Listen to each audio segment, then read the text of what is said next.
गणेशाय नमः. नवनाथ कथासार अध्याय 31. सुरोचन गंधर्वाची कथा. त्याचा पुत्र विक्रम. तो कमट कुंभार मजल दर मजल करीत सहकुटुंब सहपरिवार अवंती नगरीस येऊन पोहोचला. तेथे एका कुंभाराकडे जागा पाहून बिऱ्हाडच राहिला. तो सत्यवतीस आपल्या मुलीप्रमाणे पाळी. एके दिवशी सत्यवतीने आपल्या पतीला पाहावायचे आहे असे त्या कमट कुंभारास सांगितले व तिच्या म्हणण्याप्रमाणे त्याने भेट करून देण्याची कबूल केले. मग रात्री तो गाढवापाशी गेला व त्यास म्हणाला, गंधर्व महाराज, तुमच्या म्हणण्याप्रमाणे राजाने आपली कन्या तुम्हास अर्पण केली आहे. ती सत्यवती तुमची वाट पाहत आहे व माझ्याही मनात तुम्ही उभयतांनी आता आनंदाने वागावे असे आहे. हे कमटाचे भाषण ऐकून गंधर्व म्हणाला, लग्नाचा मंगल सोहळा आद्येपावे तो कोणत्याही प्रकारे झालेला नाही, तरी पण असुरी गांधर्व विवाह करून सत्यवतीचा मी स्वीकार करीन. हे ऐकून कमट म्हणाला, महाराज, आपण म्हणता ही गोष्ट खरी आहे, परंतु आपण पशुच्या देहाने वागत आहात. अशी अवस्थेत मनुष्याचा संग होईल कसा? हा माझा संशय फेडून आपल्या स्त्रीचा अंगीकार करावा. ते भाषण ऐकून गंधर्वाने उत्तर दिले की तिला ऋतुकाळ प्राप्त झाला म्हणजे चौथ्या दिवशी मी माझे मूळ स्वरूप प्रकट करून स्त्रीची मनोकामना पूर्ण करीन. यास्तव तिचा चौथा दिवस मला कळवावा. हे भाषण ऐकून त्यास परमानंद झाला. त्याने ही गोष्ट सत्यवतीस सांगितली तेव्हा तिलाही आनंद झाला.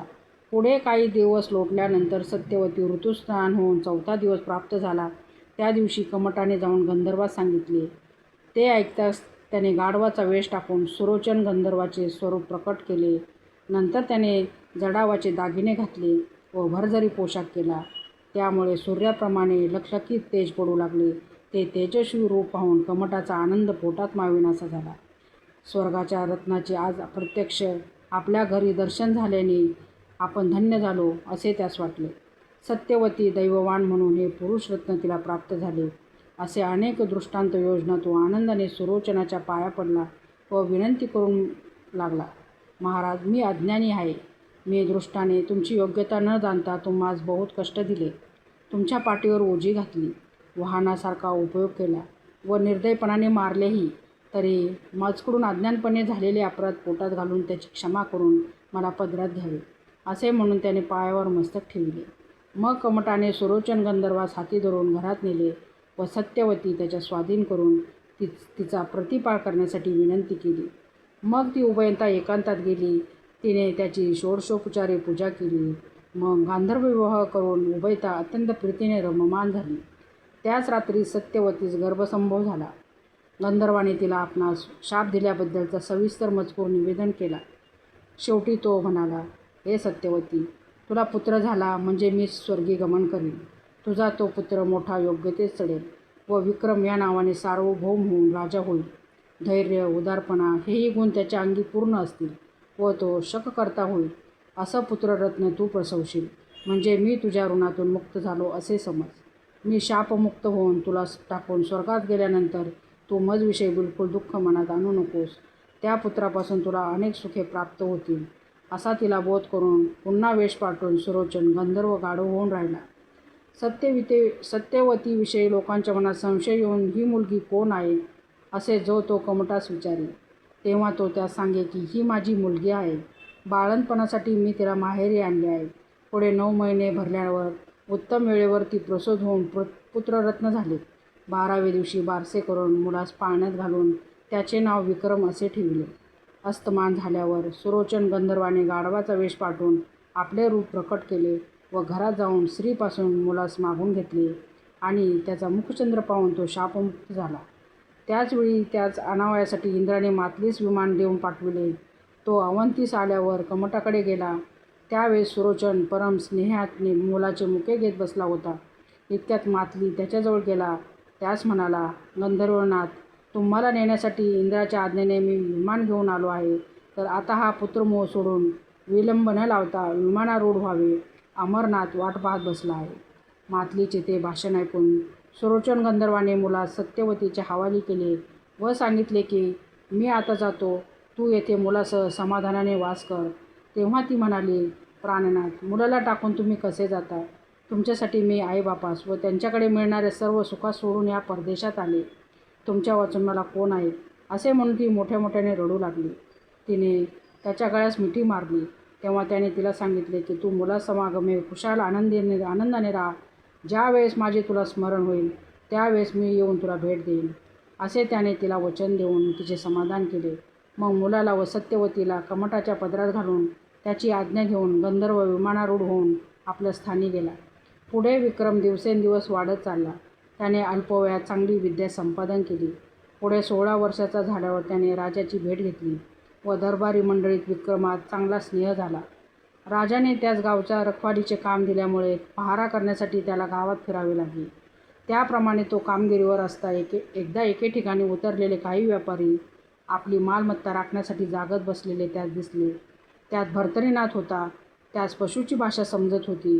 त्याने प्रथम कोल्हे ओरडले तेव्हा चोर येणार सांगितले. त्यावर त्याने सावध राहून चोराचा मोड केला. दुसऱ्या वेळी कोल्हे भुंकू लागले तेव्हा भर्तरी व्यापाऱ्यास म्हणाला, उत्तरेकडून दक्षिणेकडे जावास एक राक्षस मनुष्य वेशात येत आहे. त्यास मारून त्याच्या रक्ताचा टिळा गावच्या दरवाजास व आपल्या कपाळास जो लावील तो अवंतीमध्ये सार्वभौम राजा होईल. हे भर्तरी बोलावयास व विक्रम त्याच समय रस्त्याने जावयास एकच गाठ पडली.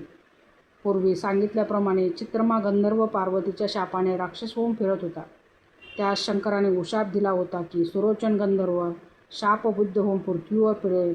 त्याच्या वीर्यापासून जो विक्रम नावाचा पुत्र होईल त्याच्या हातून तू मारला जाशील व राक्षस योनीतून मुक्त होशील.